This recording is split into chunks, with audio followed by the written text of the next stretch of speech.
¿Qué tal, amigos televidentes? Bienvenidos una vez más a una edición de su programa Denuncia Ciudadana. Yo soy Richard Shaw y vamos a estar este día tratando un tema muy especial. Continuamente recibimos denuncias con respecto al tema de los derechos humanos.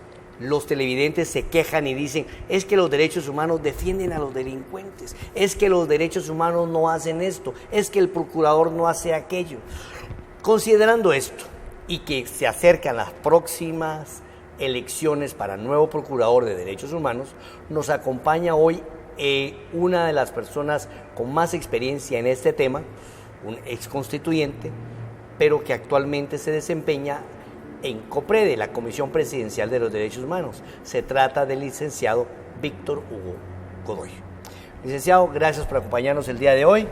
Mucho gusto, un placer tenerlo acá, compañero de batallas, ¿verdad? Compañero de batallas que tiene con nosotros muchos años acá. Muchas gracias por estar por acá.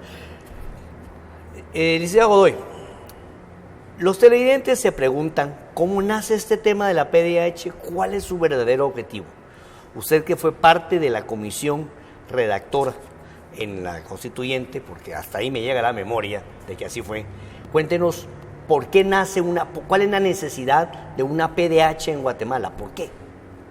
Bueno, primero que nada, Richard, muchas gracias por la invitación y quiero retrotraerme a los años 80, 84, 85, que fue cuando redactamos la Constitución. Hay que recordar que América misma vivía o estaba saliendo de los regímenes militares. Y entonces el tema de los derechos humanos adquiría una connotación bastante grande. Aún para Centroamérica, es decir, el gobierno norteamericano había nombrado una comisión, la Comisión Kissinger, a veces nos olvida. Y una de las condiciones que esa comisión puso fue, en 1984, que el gobierno que no respetara los derechos humanos no iba a tener ayuda. Entonces, en ese contexto, y lo que se vivía, digamos, todavía del conflicto armado interno, hizo que nosotros pensáramos en cómo arreglar las cosas desde la Constitución para que esos derechos humanos se respetaran. El amparo, la exhibición personal, la inconstitucionalidad, los recursos que el ciudadano tenía a través de los tribunales para defenderse ante el Estado, no habían funcionado. Las ejecuciones extrajudiciales, las masacres, las desapariciones forzadas, eran cosas de todos los días que se habían sufrido durante los años 70 y principios de los 80. Entonces, es así como se piensa en que la protección de derechos humanos no debiera ser solo desde lo jurídico, sino que también el propio Estado, a través de sus mecanismos administrativos, pudiera crear una figura que ayudara. Y es así como dentro del sistema de pesos y contrapesos se piensa que un comisionado del Congreso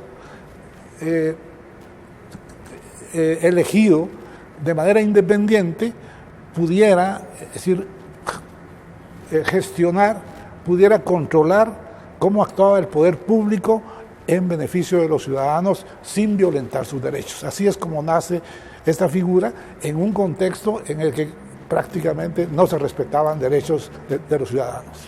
Bueno, pero Guatemala ha vivido una época democrática, ya son casi 32 años de época democrática. ¿Considera usted, licenciado, que la función, el desempeño de la Procuraduría de Derechos Humanos ha respondido a esos pesos y contrapesos, o se ha plegado en algunos momentos, o ha estado muy callada? Bueno, lo que pasa, digamos, aquí hay dos cosas. Uno, el Procurador de Derechos Humanos, es decir, es un comisionado que actúa desde el Parlamento, digamos. Es decir, el Parlamento lo nombra, pero generalmente ese procurador presenta sus informes al Congreso, pero el Congreso no toma, es decir, las acciones que el propio procurador a veces le pide. Y entonces ahí hay una debilidad. Generalmente la Comisión de Derechos Humanos del Congreso, que debiera respaldar al procurador, no siempre lo hace. algunas veces lo hizo. Yo recuerdo que una de las primeras resoluciones que se tomaron fue cuando le confiscaron unos libros a un librero en la aduana, allá por el año 86, 87, mejor dicho, que ya estaba el procurador. Entonces, ese librero fue a poner su queja, y no le devolvieron los libros. Entonces el procurador llegó a la Comisión de Derechos Humanos a decirnos, miren, no me hacen caso. En ese momento la comisión le pidió audiencia al ministro de la Defensa. Y cuando llegamos con el ministro de la Defensa, nos dijo, miren, ya se le devolvieron sus libros al librero. Es decir, ese tipo de cosas ya no sucede. Ese respaldo del Congreso hacia el procurador, es decir, no siempre es positivo. Más bien, a veces hay hasta cuestionamientos de la figura hacia la figura del procurador. Pero vamos a ver si yo estoy claro en esto, y así es. Al procurador lo eligen los partidos políticos, porque la figura del ombudsman, ¿verdad?, del defensor de los derechos humanos, es un contrapeso a la función administrativa. Voy a pedir a control, si es tan amable, doña Mirna, que nos ponga el artículo 275 de la Constitución, ¿verdad? El artículo 275 nos está explicando acá, voy a buscarlo en la mía, en la 275 de la Constitución, ¿verdad? Aquí está, por favor, licenciado, que lo veamos acá. Y nos dice así, ¿verdad? Vamos a ver para ir adelantando en lo que dice. Atribuciones del Procurador de los Derechos Humanos. Dice, el Procurador de los Derechos Humanos tiene las siguientes atribuciones. ¿Verdad? Que son promover el buen funcionamiento y agilización de la gestión administrativa gubernamental en materia de derechos humanos. Investigar y denunciar comportamientos administrativos lesivos a los intereses de las personas. Investigar toda clase de denuncias que sean planteadas por cualquier persona sobre violación de los derechos humanos. Recomendar privada o públicamente a los funcionarios la modificación de un comportamiento administrativo objetado. Emitir censura pública por actos o comportamientos en contra de los derechos constitucionales. Promover acciones o recursos judiciales o administrativos en los casos en que sea procedente y las otras funciones y atribuciones que le asigna la ley. El Procurador de Derechos Humanos, de oficio o a instancia de parte, actuará con debida urgencia. ¿Qué me comenta usted de estas atribuciones? ¿Cómo llegamos a la Constituyente a ese tema, a estas atribuciones, y qué alcances puede tener? Bueno, voy a dividir en dos partes, Richard, la respuesta. Primero me preguntaste de los partidos políticos. Lo cierto es que la figura del ombudsman o procurador nace allá en Europa en los regímenes parlamentarios, donde son los parlamentos los que eligen al gobierno, al ejecutivo. No es una elección directa como se hace aquí con el presidente. Entonces, para elegir ese gobierno se hacen coaliciones de partidos o se hacen mayorías parlamentarias, que al conformarse en mayoría ya dejan de fiscalizar al Ejecutivo. Entonces, así fue como ellos pensaron que había que crear una figura independiente, el consenso de todos para que pudiera hacer esa tarea de fiscalización que esa mayoría ya dejaba de hacer. Eso es uno.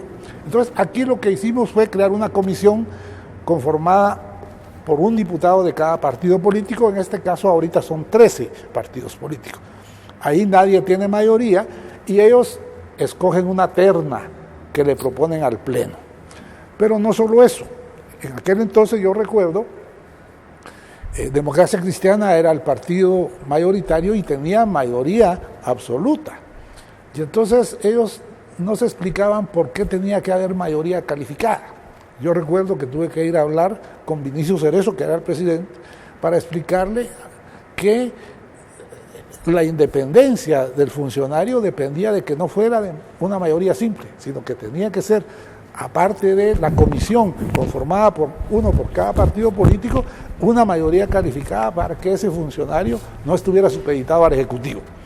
Y entonces es así, digamos, como se aprueba la ley con mayoría calificada y propuesto por la comisión, uno por cada partido político. Esa es una cosa. Ahora, las funciones. La función tiene que ver un poco con lo que dije al principio. ¿Sí? Aquí los tribunales no funcionaban y había que buscar cómo desde lo administrativo, desde lo procesal, se podía proteger derechos. Si en el Ministerio de Salud no me están atendiendo, es decir, ver cómo eso se agilizaba. Que en educación no me inscriben porque hay discriminación o alguna cuestión, es decir, ir a ver que eso no suceda. Es decir, esa es la protección administrativa, esa es agilizar la gestión administrativa gubernamental, que es la principal función del procurador. Y para eso investiga denuncias, recibe denuncias, investiga, censura, pero esa es una tarea secundaria, es una tarea instrumental, por así decirlo, para lo que tiene que ver con la función estatal de proteger los derechos. Toda institución lo que hace es proteger derechos. Entonces, esa es una cosa. La otra, Richard, es que poco a poco ha ido variando. Antes se fijaba en los funcionarios. Después principió a establecer patrones de conducta.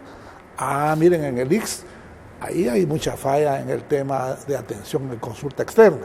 Entonces ya principió a estudiar instituciones, ya no solo funcionarios, y a hacer recomendaciones. Entonces, así ha ido evolucionando y ha tenido altibajos, porque prácticamente como es una figura unipersonal, cada quien que llega, de acuerdo a su conocimiento de lo que es el aparato de Estado y de acuerdo a la coyuntura, pues así se desenvuelve y así lo visualiza la población. Hay algunos recordado Ramiro de León Carpio como uno de los primeros procuradores que en su momento y en la coyuntura, es decir, jugó un papel.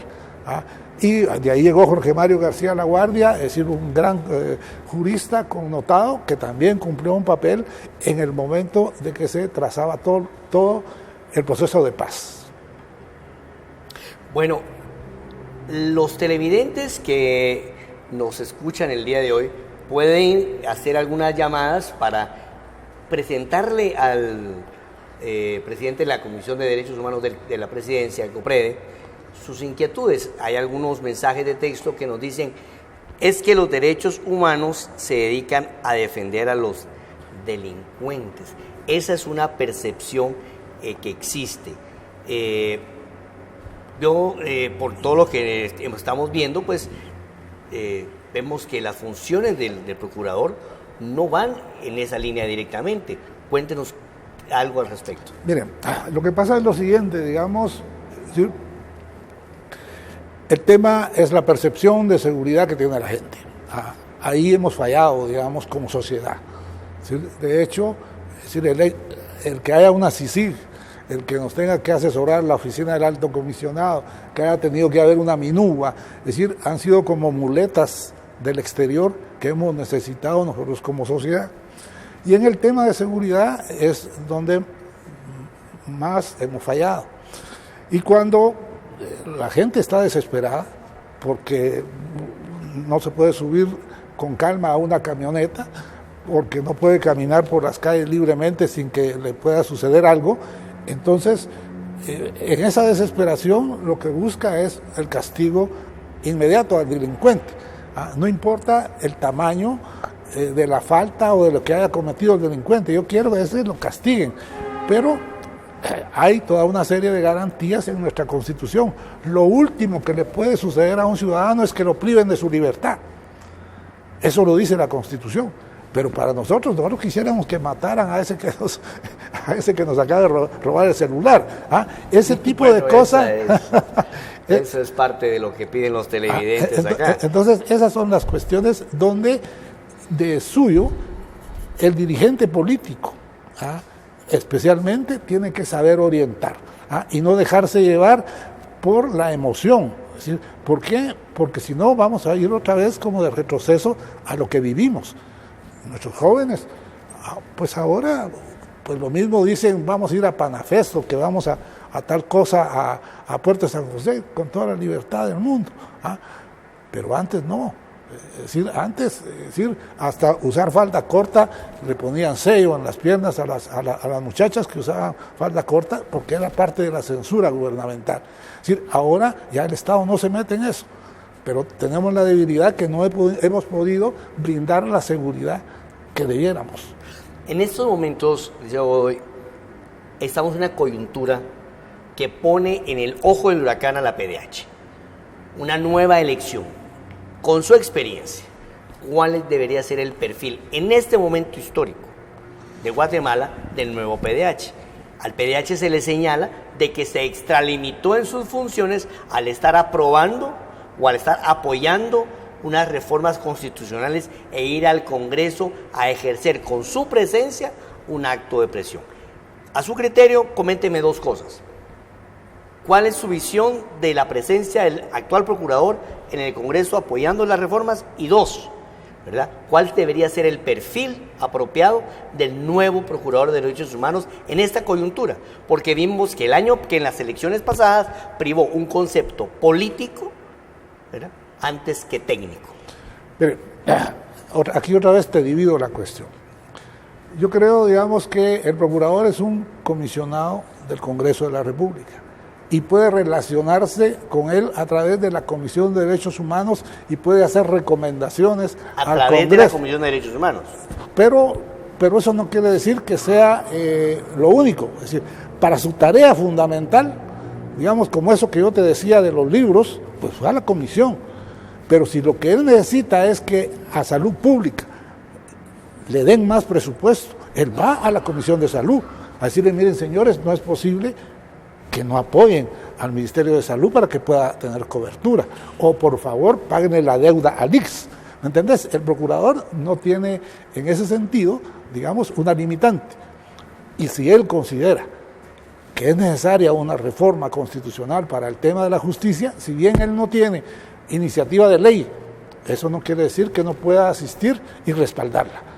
En ese sentido, yo creo que él lo hizo de acuerdo a su conciencia, y a su convicción. Y está enmarcado dentro de sus obligaciones. O sea, no es algo que se le pueda censurar a De León Duque, sino que está dentro de su mandato el promover una reforma al sistema de justicia. ¿Por qué? Porque hay cuestiones, digamos, en que un derecho no está suficientemente protegido por una ley. Y entonces o en este caso, que una institución no está prestando el servicio apropiado. Claro, entonces viene... Y en esto es el tema de justicia, está poniendo bueno. Entonces, en ese sentido, él no está faltando, sino está cumpliendo de acuerdo a su conciencia con lo que tiene que hacer. Ahora, el perfil de procurador, para este momento, yo diría que tiene que ser alguien que conozca del Estado, de la reforma del Estado. ¿Por qué? Porque tú y yo, en el 84-85 pensamos otra patria, diferente a la que hoy tenemos. Ya me está diciendo viejo, licenciado. Pero soñamos con otra patria, y soñamos con otros derroteros. Y entonces el nuevo procurador tiene que tener esa visión de cómo recuperar lo político, cómo recuperar el Estado, para que esté al servicio del ciudadano y no de unos pocos, ¿verdad? Y no de unos aprovechados. Esa es la cuestión. Entonces sí tiene que ser alguien que conozca de administración pública, sobre todo, que tiene que hacer tal cosa, que tiene que hacer tal otra. Es decir, ¿por qué? Porque la reforma administrativa del Estado es una de las cosas pendientes, aparte de lo electoral, aparte de la propia reforma constitucional. Es decir, el aparato público, el servidor público, dejó de ser ese servidor público que tenía ética, y ahora necesita que le pongan normas de transparencia, porque si no, se pica lo que puede. Tremendo, tremendo. Bueno, pues es un tema importante que hemos tratado hoy acá en Denuncia Ciudadana, porque estamos nosotros frente a una coyuntura política que nos obliga a ponerle atención, amigos televidentes, a la próxima elección de Procurador de Derechos Humanos. El procurador está obligado el Estado es obligado a impulsar la eficiencia del gobierno. Y eso es algo que esperamos. Yo estoy de acuerdo con usted, licenciado Godoy, en cuanto a que el nuevo procurador es una persona con profundo conocimiento del Estado y basado, pues obviamente, en una calificación de méritos fundamentados en la meritocracia, para que la politización, pues que siempre va a existir, pues sea de un grado menor y podamos tener eficiencia. ¿Algo más que usted quiera decirle a los televidentes con respecto a la PDH, con respecto, por ejemplo, COPREDE? ¿Cuál es la función de COPREDE ahorita en esta coyuntura? Bueno, nosotros, digamos, como Comisión Presidencial no tenemos nada que ver, digamos, en este tema de la elección. Es una cosa exclusiva del Congreso. Finaliza el mandato de León Duque y el Congreso está abocado a esa elección. Pero ¿cuáles son las acciones que está tomando COPREDE en este momento? ¿Qué está haciendo COPREDE? Bueno, ahorita nosotros consideramos una cosa fundamental, porque lo que tú decías de los derechos humanos que a nosotros nos han dividido, ahora tenemos la oportunidad de que los derechos humanos puedan unirnos. Y entonces le estamos apostando a una nueva política que se llama los principios rectores de empresa y derechos humanos, que quiere decir que el Estado tiene que proteger, la empresa tiene que respetar y tiene que haber mecanismos para reparar cuando se hace daño. Pero ya es un trípode, ya no es solo el Estado, sino que también el empresario que tiene obligaciones que cumplir. Esa es la visión ahorita de COPREDE. Y en eso estamos, es decir, este año esperamos ya, pues ahorita, a más tardar en el mes de junio, iniciar un plan en el que está sociedad civil, sector privado, la institucionalidad del Estado, construyendo un plan que se llama Empresa y Derechos Humanos. Bueno, muchas gracias, licenciado Godoy, por su presencia el día de hoy. Vamos a ir a una pausa comercial mientras que se prepara nuestro compañero director Otto Rothman acá para entrarle al tema de las denuncias ciudadanas. Muchas gracias, licenciado.